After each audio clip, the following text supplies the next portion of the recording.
Relevance concept of dividend second theory ആണ് Gordon's model. M. Gordon suggested that dividends are relevant and it will affect the value firm. Gordon പറയുന്നത് dividends relevant ആണ്, അതൊരു ഫേമിൻ്റെ വാല്യൂവിനെ effect ചെയ്യുന്നു. According to Gordon, the market value share is equal to the present value of future infinite stream of dividend. Future infinite stream of ഡിവിഡൻറ്റിൻ്റെ present value market value ഷെയറിന് equal ആണെന്നാണ് Gordon പറയുന്നത്. Gordon argues that investors prefer current dividends rather than capital gain because dividends are more predictable than capital gain. Investors കൂടുതൽ prefer ചെയ്യുന്നത് current dividend ആണ് capital ഗെയിനേക്കാളും കൂടുതലായിട്ട്. കാരണം dividends കൂടുതൽ predictable ആണ് ക്യാപിറ്റൽ ഗെയിനേക്കാളും. അതുകൊണ്ട് തന്നെ ഇൻവെസ്റ്റേഴ്സ് കൂടുതൽ പ്രിഫർ ചെയ്യുന്നത് കറണ്ട് ഡിവിഡൻഡ് ആണെന്നാണ് ഗോർഡൻ ആർഗ്യൂ ചെയ്യുന്നത്. Gordon's model is also known as bird in hand argument. Gordon's മോഡലിനെ ബേർഡ് ഇൻ ഹാൻഡ് ആർഗ്യുമെൻറ്റ് എന്ന് പറയും. അത് ഈ ഒരു അസംഷൻ കാരണമാണ് ഇൻവെസ്റ്റേഴ്സ് കൂടുതൽ പ്രിഫർ ചെയ്യുന്നത് കറണ്ട് ഡിവിഡൻഡ് കിട്ടാനാണ് ഡിസ്റ്റൻറ്റ് ക്യാപിറ്റൽ ഗെയിനേക്കാളും കൂടുതലായി.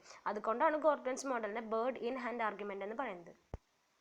അടുത്തതാണ് assumptions. First, the firm is and all equity firms. ഇവിടെ എന്താണ്, എല്ലാ ഫേംസും ഇക്വിറ്റി ഫേംസ് ആണ്. Second, retained earnings are the only source of financing the investment program. Investment പ്രോഗ്രാമിനെ ഫിനാൻസ് ചെയ്യാനായിട്ടുള്ള ഓൺലി സോഴ്സ് എന്ന് പറയുന്നത് റീറ്റെയിൻഡ് ഏർണിംഗ്സ് ആണ്. 3, the rate of return on the firm's investment are is constant. ഇവിടെ rate of return R എന്താണ്, constant ആണ്. 4, growth rate of the firm G is the product of its retention ratio B and its rate on return R, that is G is equal to B into R. Growth rate of the firm G എന്ന് പറയുന്നത് എന്താണ്, retention ratio into rate of return ആണ്. അതായത് G is equal to B into R. 5, cost of capital is constant and it is more than growth rate. ഇവിടെ cost of capital constant ആണ്, അത് more than growth rate ആണ്. 6, the firm has long term life. ഫേമിന് എന്താണ് long term life ഉണ്ട്. 7, corporate taxes do not exist. ഇവിടെ corporate tax exist ചെയ്യുന്നില്ല. അടുത്താണ് മാത്തമാറ്റിക്കൽ ഫോർമുല.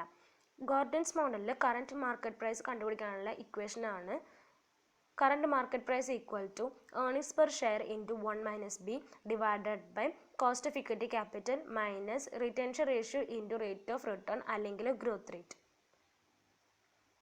അടുത്താണ് കൺക്ലൂഷൻസ് അല്ലെങ്കിൽ implications of Gordon's model.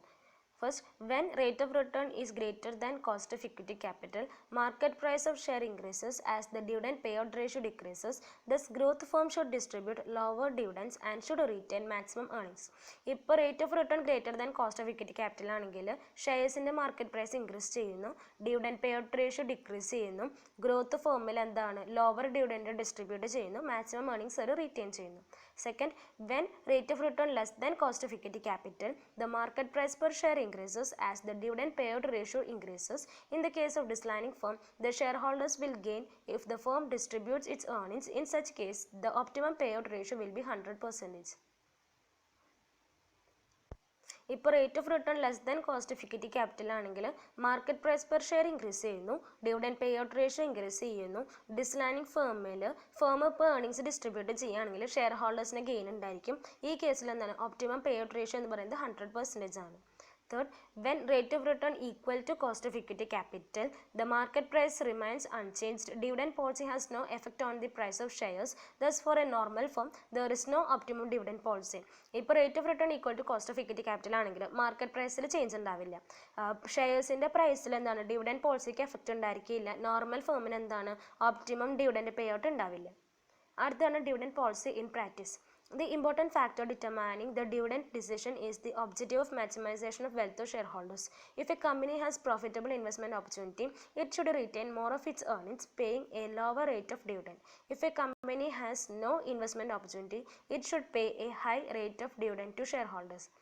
Dividend ഡിസിഷനെ ഡിറ്റർമൈൻ ചെയ്യുന്ന ഒരു ഇമ്പോർട്ടൻറ്റ് ഫാക്ടർ എന്ന് പറയുന്നത് objective of maximisation of wealth share holders ആണ്. ഇപ്പോൾ ഒരു കമ്പനിയിൽ ഇൻവെസ്റ്റ്മെൻറ്റ് ഓപ്പർച്യൂണിറ്റി പ്രോഫിറ്റബിൾ ആണെങ്കിൽ അവരെന്ത് ചെയ്യുന്നു, അവരുടെ ഏർണിങ്സിന് കൂടുതൽ അവർ റീറ്റെയിൻ ചെയ്യുന്നു, ഒരു ലോവർ റേറ്റ് ഓഫ് ഡിവിഡൻഡ് അവർ പേ ചെയ്യുന്നു. ഇപ്പോൾ ഒരു കമ്പനിക്ക് ഇൻവെസ്റ്റ്മെൻറ്റ് ഓപ്പർച്യൂണിറ്റി ഇല്ല, അങ്ങനെയാണെങ്കിൽ അവരെന്ത് ചെയ്യുന്നു, ഷെയർ ഹോൾഡേഴ്സിന് ഒരു ഹൈ റേറ്റ് ഓഫ് ഡിവിഡൻഡ് അവർ പേ ചെയ്യുന്നു. Dividend shall be paid only according to the availability of net profit. In the year of good profit, companies declare high rate of dividend. In the year of lesser profit, companies declare lower rate of dividend. This means that most companies do not follow a stable dividend policy. Generally, no company shall pay more than 40% of its earnings as dividend. There is a tendency among the companies to retain a larger portion of their profit in the business.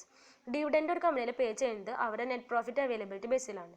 ഇപ്പോൾ ഒരു കമ്പനിക്ക് ഒരു year നല്ല profit ഉണ്ടെങ്കിൽ അവർ എന്ത് ചെയ്യുന്നു, high rate of dividend pay ചെയ്യുന്നു. Lesser പ്രോഫിറ്റുള്ള year അവർ എന്ത് ചെയ്യുന്നു, ഒരു ലോവർ റേറ്റ് ഓഫ് ഡിവിഡൻഡ് കൊടുക്കുന്നു. മിക്ക കമ്പനീസിനും എന്താണ്, ഒരു സ്റ്റേബിൾ ഡിവിഡൻഡ് പോളിസി ഫോളോ ചെയ്യുന്നില്ല. മിക്ക കമ്പനി എന്താണ്, അവരുടെ ഏർണിങ്സിന് 40% കൂടുതലായി അവരെന്ത് ചെയ്യുന്നില്ല, ഡിവിഡൻഡ് ആയിട്ട് പേ ചെയ്യുന്നില്ല. എല്ലാ കമ്പനീസും എന്താണ്, ഒരു ലാർജർ പോർഷൻ അവരുടെ കമ്പനിയിൽ തന്നെ റീറ്റെയിൻ ചെയ്യുകയാണ് ചെയ്യുന്നത്.